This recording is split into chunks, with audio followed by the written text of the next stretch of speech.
पुत्रदा एकादशी के महात्म्य का हम श्रवण करेंगे।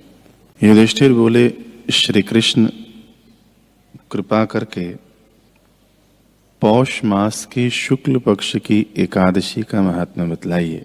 उसका नाम क्या है, उसे करने की विधि क्या है, उसमें किस देवता का पूजन किया जाता है।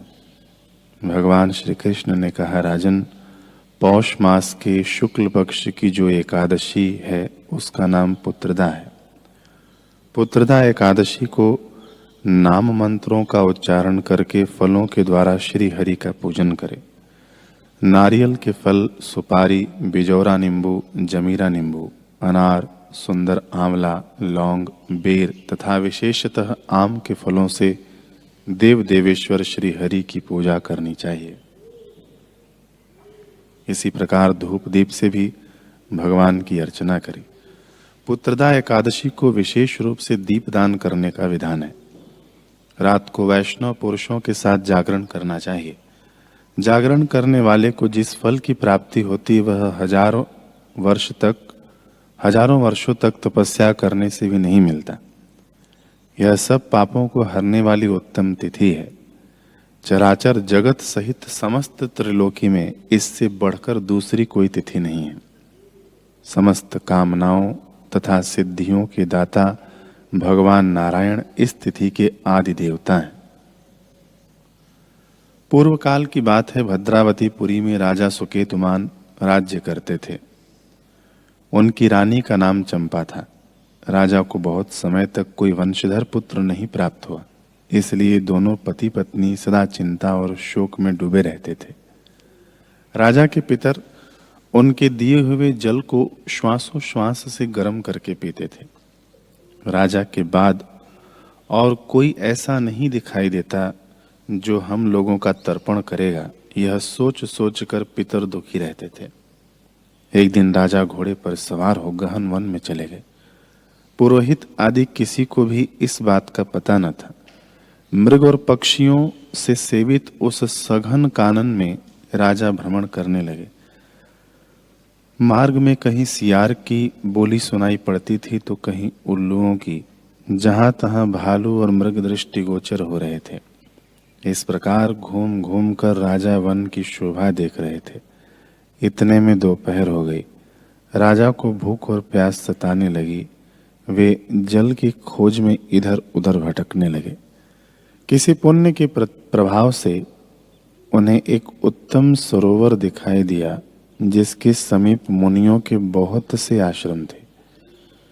शोभाशाली नरेश ने उन आश्रमों की ओर देखा। उस समय शुभ की सूचना देने वाले शकुन होने लगे।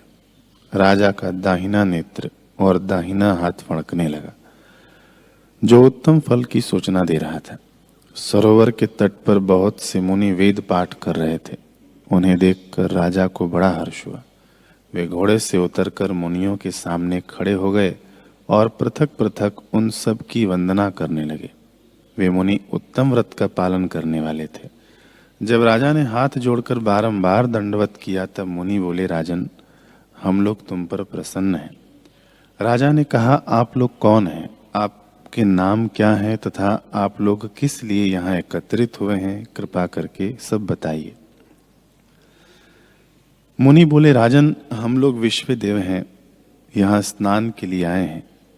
माघ मास निकट आया है। आज से 5वें दिन माघ का स्नान आरंभ हो जाएगा। आज ही पुत्रदा नाम की एकादशी है, जो व्रत करने वाले मनुष्यों को पुत्र देती है। राजा ने कहा, विश्व देवगण, यदि आप लोग प्रसन्न हैं तो मुझे पुत्र दीजिए। मुनि बोले, राजन, आज पुत्रदा नाम की एकादशी है। इसका व्रत बहुत विख्यात है। तुम आज इस उत्तम व्रत का पालन करो। महाराज, भगवान केशव के प्रसाद से तुम्हें पुत्र अवश्य प्राप्त होगा। भगवान श्री कृष्ण कहते हैं, युधिष्ठिर, इस प्रकार उन मुनियों के कहने से राजा ने उक्त उत्तम व्रत का पालन किया। महर्षियों के उपदेश के अनुसार विधि पूर्वक पुत्रदा एकादशी का अनुष्ठान किया। फिर द्वादशी को पारण करके मुनियों के चरणों में बारंबार मस्तक झुकाकर राजा अपने घर आए। तदनंतर रानी ने गर्भ धारण किया। प्रसव काल आने पर पुण्यकर्म राजा को तेजस्वी पुत्र प्राप्त हुआ, जिसने अपने गुणों से पिता को संतुष्ट कर दिया। वह प्रजा का पालक हुआ। इसलिए राजन, भगवान कहते हैं कि इसलिए राजन, पुत्रदा का उत्तम व्रत अवश्य करना चाहिए। मैंने लोगों के हित के लिए तुम्हारे सामने इसका वर्णन किया है। जो मनुष्य एकाग्र चित्त होकर पुत्रदा एकादशी का व्रत करते हैं, वे इस लोक में पुत्र पाकर मृत्यु के पश्चात स्वर्गगामी होते हैं। इस महात्म्य को पढ़ने और सुनने से अग्नियोष्टम यज्ञ का फल मिलता है।